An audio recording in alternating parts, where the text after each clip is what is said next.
Selamat datang di podcast Mereka Yang Tak Terlihat. Podcast ini berdasarkan kisah-kisah nyata yang dialami oleh narasumber. Sebelum mendengarkan podcast ini, jangan lupa like, comment, and subscribe. Dan bunyikan tanda lonceng. Lihat sekeliling kalian, mungkin mereka ada di sekitar kalian. Atau mungkin menemani kalian mendengarkan podcast ini. Selamat menyaksikan. Kita dapat cerita lagi nih. Dari siapa tuh? Ini kita dapat cerita dari Hafiz. Habis. Oke. Mau boleh bercandain begituan. Ya. Perkenalkan, nama saya Hafiz. Saya punya cerita horor yang terjadi sekitar tahun 2013. Waktu itu saya masih sekolah di sekolah yang cukup aktif. Di sekolah saya cukup aktif. Oke. Kirain sekolahnya cukup Kejadian ini ketika saya pulang dari salah satu lomba yang diadakan di PRJ. Di lomba di PRJ. Cerita horornya nggak di PRJ, tapi setelah saya pulang dari perlombaan itu. Saya lomba berangkat dari siang, lombanya sekitar jam 8-an. Dan selesai acara sampai pengumuman jam 11 malam. Alhamdulillah saya menang sebagai juara pertama dan alhasil saya harus bawa piala bergilir yang gede banget. Alhamdulillah. Akhirnya saya dan semua teman-teman pulang dan harus ke sekolah karena bawa piala yang gede banget tadi. Sampai sekolah dini hari, udah sekitar jam 1-an. Karena lapar, akhirnya saya beli makan dulu ke warkop. Hasil dari runding selama makan di warkop, akhirnya kita semua nginep di sekolah. Kita nginep di musola. Jadi ini habis bikin masjid baru. Jadi sekolah gua ini habis bikin masjid baru. Jadi musola yang lama ini mau dirombak, tapi belum jadi. Jadi dia nginep di musola lama. Yang sekolahnya lagi bikin masjid yang baru. Gue sama semua teman-teman cowok nginep di sana lah. Sedangkan teman-teman cewek pada nginep di rumah temen yang dekat sekolah. Karena gue nggak bisa tidur dini hari, gue jadi susah lah tidur. Karena gue nggak bisa tidur udah dini hari, susah tidur tuh dia. Gue bingung bacanya. Oke. Gue tutup muka gue pakai jaket biar ngebantu gue biar bisa tidur, biar mulu nih. Kayak dia tidur nih malam-malam karena nggak bisa tidur, tutup pakai jaket nih biar dia bisa tidur, ngebantu tuh. Gue masih berusaha untuk tidur, terdengarlah suara yang keras banget dan gaduh. Oke.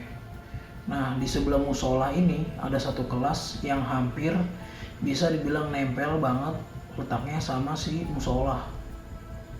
Nah, suaranya keras banget. Itu berasal dari kelas itu. Suaranya gaduh kayak bangku sama meja yang diobrak-abrik. Awalnya gue pikir simpel aja, paling kucing. Tapi lama-lama gue pikir, masa iya kucing bisa lemparin meja sama bangku sampai gaduh banget gitu. Suaranya lumayan agak lama tuh, kayak ada orang yang sengaja banget geser-geser dan jatuhin bangku sama meja. Karena gue juga penasaran, gue intip deh tuh temen gue dari sela jaket gue. Gue lihat temen gue pada tidur kayaknya, tapi nggak lama ada seorang temen gue batuk. Oke. Ada temen gue batuk, suara gaduhnya itu berhenti. Karena gue takut, akhirnya gue maksain diri buat tidur. Akhirnya gue ketiduran dan bangun pas subuh. Setelah salat subuh, gue tanya temen, lu pada denger nggak suara semalam? Karena gue pikir suaranya kenceng banget. Dan bener aja, temen-temen pada denger. Dan kita semua longok dah tuh kelas dari kaca. Tapi bangku sama meja rapi banget. Nggak ada sama sekali yang berantakan. Merinding gue, akhirnya kita langsung pulang semua, nggak berani lagi nginep di sekolah. Makasih abang-abang udah mau ceritain kisah gue, semoga gue nggak ngalamin kayak gini lagi. Oke, terima kasih Bes. Sama-sama. Oke, berarti dia tuh ceritanya tidurnya di masjid. Dia nginep di musola, tapi sekolahnya ini lagi bikin musola baru. Dia jadi nginep di musola yang lama. Musolanya ini deket sama ruang kelas kan tadi dia bilang, yang udah lama nggak kepake tuh katanya. Iya. Dia tidur, denger deh tuh suara gaduh. Dia intip dari jaket. Temen-temennya pada tidur semua karena dia takut. Besok paginya dia cerita, dia mikir suara kucing, tapi bener juga masa bisa kucing angkat-angkat. nih. Berarti kalau misalnya rice cooker lu, TV lu hilang, itu kucing. Sweeper. Iya sih. Iya, sebenarnya gini, kalau menurut gue saat lo di suatu tempat nginep, itu tuh ada beberapa kemungkinan. Yang pertama, tempat itu udah lama kosong, itu bisa ada penunggu. Tapi kan ini sekolah kan, soalnya nggak mungkin buat tidur. Iya aja pada mungkin karena kemalaman. Enggak sih, bukan masalah musolanya. Kan itu kan ruangan ruangan sebelahnya sih, bukan musolanya. Iya. Itu tempat udah lama kosong, yang pertama. Yang kedua, ada benda-benda yang dikubur di situ, benda-benda yang gaib. Lalu yang ketiga yang jarang orang tahu gitu. Saat pembangunan itu di sekitarnya ada yang kecelakaan. Kadang ada cerita-cerita yang kayak gitu. Iya, karena banyak di beberapa sekolah itu saat pembangunan ada tukang-tukangnya yang kecelakaan, jatuh lah dari atas genteng terus meninggal atau segala macam. Bisa jadi sih karena itu bikin dia mata lu sebagai kan lu orang apa namanya itu? Apaan P3K apaan? IndiHome. IndiHome sih. Sekolah lu apa namanya? Oh, K3 kan. Oh, K3. Kesehatan kerja. Iya. Sebenarnya sih kalau dari segi K3 serius.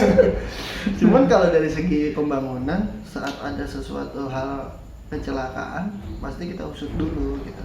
Dan kita doain. Karena kan ya biar nggak ada korban lagi kan ya. Benar. Tapi lu pas magang atau apa pernah dari pekerja atau apa pernah nggak? Apa ngalamin dia atau apa meninggal atau kecelakaan? Kalau kerja kecelakaan sih pernah, pasti ada gitu. Terus kayak yang tangannya kepotong, apa gerinda nyangkut di kaki gitu pernah. Bahkan ada yang mobil balik, mobil masuk jurang, mobil balik. Pernah, gue pernah. Ya untungnya sih orang-orangnya masih selamat lah. Allah masih ngasih jalan, cuman ya intinya sih banyak berdoa aja Mas Hafiz.